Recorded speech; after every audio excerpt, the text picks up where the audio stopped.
കോഴിക്കോട് ശക്തമായ കാറ്റിനെ തുടർന്ന് വഞ്ചി തകർന്നു. വെള്ളയിൽ ഹാർബറിലാണ് സംഭവം. ഹാർബറിൽ നിർത്തിയിട്ടിരുന്ന വഞ്ചിയാണ് തകർന്നത്.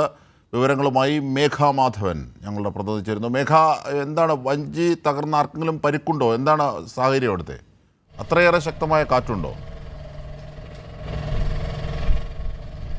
അജിംഷാദ്, കോഴിക്കോട് വെള്ളയിൽ ഹാർബറിലാണ് മത്സ്യബന്ധന നൗക ശക്തമായ കാറ്റിനെ തുടർന്ന് തകർന്നത്.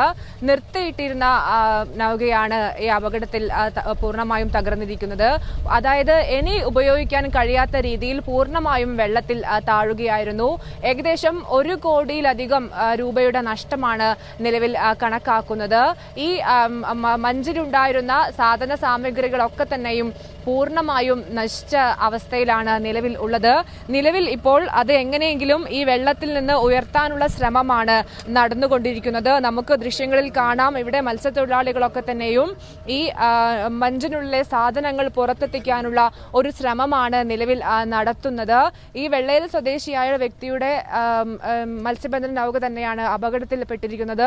സോളാർ ഉൾപ്പെടെ എല്ലാ സാധനങ്ങളും തകർന്ന നിലയിലാണ് നിലവിൽ ഉള്ളത്. ശക്തമായ ചുഴലിക്കാറ്റ് ഉൾപ്പെടെ ഇന്നലെ ഇവിടെ അനുഭവപ്പെട്ടിരുന്നു എന്നതാണ് ഇവിടെയുള്ള മത്സ്യത്തൊഴിലാളികൾ ഉൾപ്പെടെ പറയുന്നത്. ആ കാറ്റിലാണ് ഈ മത്സ്യബന്ധന നൗക പൂർണ്ണമായും തകർന്നത്. മറ്റു വഞ്ചികളും കാണാമല്ലോ. എങ്ങനെയാണ് മേഘ, എങ്ങനെയാണ് ഈ ഒരു വഞ്ചി മാത്രം ഇത്രയേറെ ചുഴലിക്കാറ്റിൽ തകർന്നത്? കാരണം ഒരു പ്രത്യേക സ്ഥലത്ത് മാത്രം ചുഴലിക്കാറ്റുണ്ടാകുന്ന പ്രതിഭാസം, കാരണം തൃശ്ശൂരിലൊക്കെ കഴിഞ്ഞ തവണ നാം കണ്ടതാണ് പല ഘട്ടങ്ങളിൽ. അതിന് സമാനമായ ഒരു പ്രതിഭാസമാണോ ഈ ഒരു വഞ്ചി മാത്രം ഇങ്ങനെ ഇത്രയേറെ തകരുന്ന രീതി? അതെങ്ങനെയാണ്?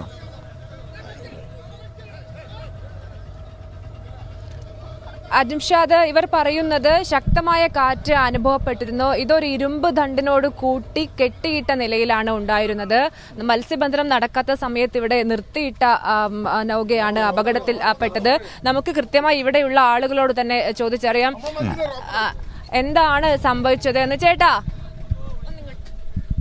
നമുക്ക് ഇവിടെയുള്ള ആളുകളോട് ചോദിച്ചറിയാം. ചേട്ടാ, ഇവിടെ നിർത്തിയിട്ട വഞ്ചാണോ? ഇവിടെ നിർത്തി ഇന്നലെ പണി കഴിഞ്ഞിട്ട് വന്ന വഞ്ചിയാണിത്. ഇന്നലെ പണി കഴിഞ്ഞ് വന്ന് ഭയങ്കര വെച്ച് പണി കഴിഞ്ഞ് മഞ്ചി വെച്ചിട്ട് കരക്ക് പോയതാണ് എല്ലാവരും. നേരം കാറ്റ് ഒരു പെസറും ഇതും വന്നപ്പോ മഞ്ചി മറിഞ്ഞു വീണു പോയതാണ് പൂർണ്ണമായിട്ട്. ഇനി അതിൽ നിന്ന് ഒന്നും കിട്ടാനില്ല.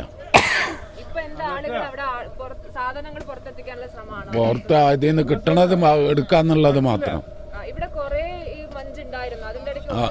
ഒന്ന് മാത്രം ഇതൊരു ചുഴൽക്കാറ്റിൽ മഞ്ച് മാത്രം പെട്ടിട്ടുള്ളൂ. ഇന്നലെ ശക്തമായ ഒരു കാറ്റ് ഇവിടെ അടിച്ചിരുന്നു. ഇവിടെ പണി കഴിഞ്ഞ് വന്നിട്ട് നിർത്തിയതാ. സാധാരണ ചുഴലി അടിക്കുന്ന ഇവിടെ നമ്മൾ പല പ്രാവശ്യം കണ്ടിട്ടുണ്ട്. അതിലാ ചുഴലിയിൽ പെടുന്ന ഏത് വഞ്ചിയാണോ അത് തകരും. അതാണ് ഇന്നലെ ഇവിടെ സംഭവിച്ചത്.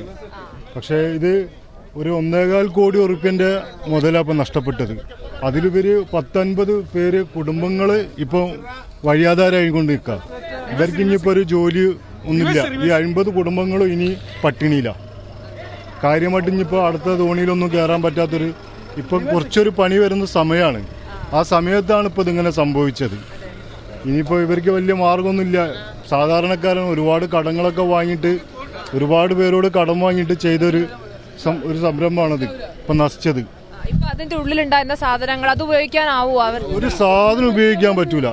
ഒരു സാധനം ഇപ്പൊ ഇവിടുന്ന് കാണാലോ, ഈ വല പോലും ഇപ്പൊ മുറിച്ചെടുക്കേണ്ട ഒരു ഗതികേടിലേക്കാണ് പോകുന്നത്. ഇതിലുള്ള എഞ്ചിന്, ഇതിന്റെ പപ്ലെയർ, സോളാർ പോലും മൊത്തം തകർന്ന് കിടക്കാണ്. ഇവിടെ ഒന്നിനും പറ്റൂല.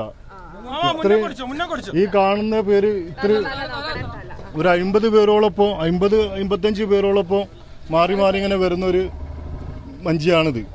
പക്ഷെ അതാണ് ഇപ്പൊ നഷ്ടപ്പെട്ടത്. ഈ കുടുംബം മുഴുവൻ പട്ടിണിയിലേക്കാണ് നീങ്ങുന്നത്. ഇവർക്ക് വേറെ ജോലി ഇപ്പോൾ വേറെ പുതിയതായിട്ട് ഒരു മഞ്ചിയിൽ കയറാനൊന്നും സാധാരണ എല്ലാ മഞ്ചിയിലും പോകുന്നവരാണ്. പക്ഷെ ഇവർക്ക് ഇനി പുതിയതായിട്ട് ഒരു മഞ്ചിയിലൊന്നും കയറാനുള്ള ചാൻസ് ഒന്നും ഉണ്ടാവില്ല. ഇപ്പൊ സെറ്റായിട്ട് ഒരു പണിക്ക് പോകുന്നവരാണല്ലോ. ഒരു വർക്കാണെങ്കിലും എത്ര പേരെന്നുള്ളതാണ് അതിലുള്ളത്. അജിംഷാദ്, അതായത് ഒരുപാട് കുടുംബങ്ങൾ ഈ അവരുടെ വരുമാന മാർഗം നഷ്ടപ്പെടും എന്നതാണ്. അതിലാണ് കെട്ടിയിട്ടിരുന്ന വഞ്ചികൾക്ക് തകരാറുകൾ സംഭവിക്കുന്നത്. ഒരു വഞ്ചി പൂർണ്ണമായും ഏതാണ്ട് തകർന്ന രീതിയാണ്. അതിൻ്റെ ദൃശ്യങ്ങൾ സഹിതം അവിടെ നിന്നുള്ള വിവരങ്ങളാണ് മേഘ മാധവൻ ഞങ്ങളുടെ പ്രതിനിധി നൽകിയത്.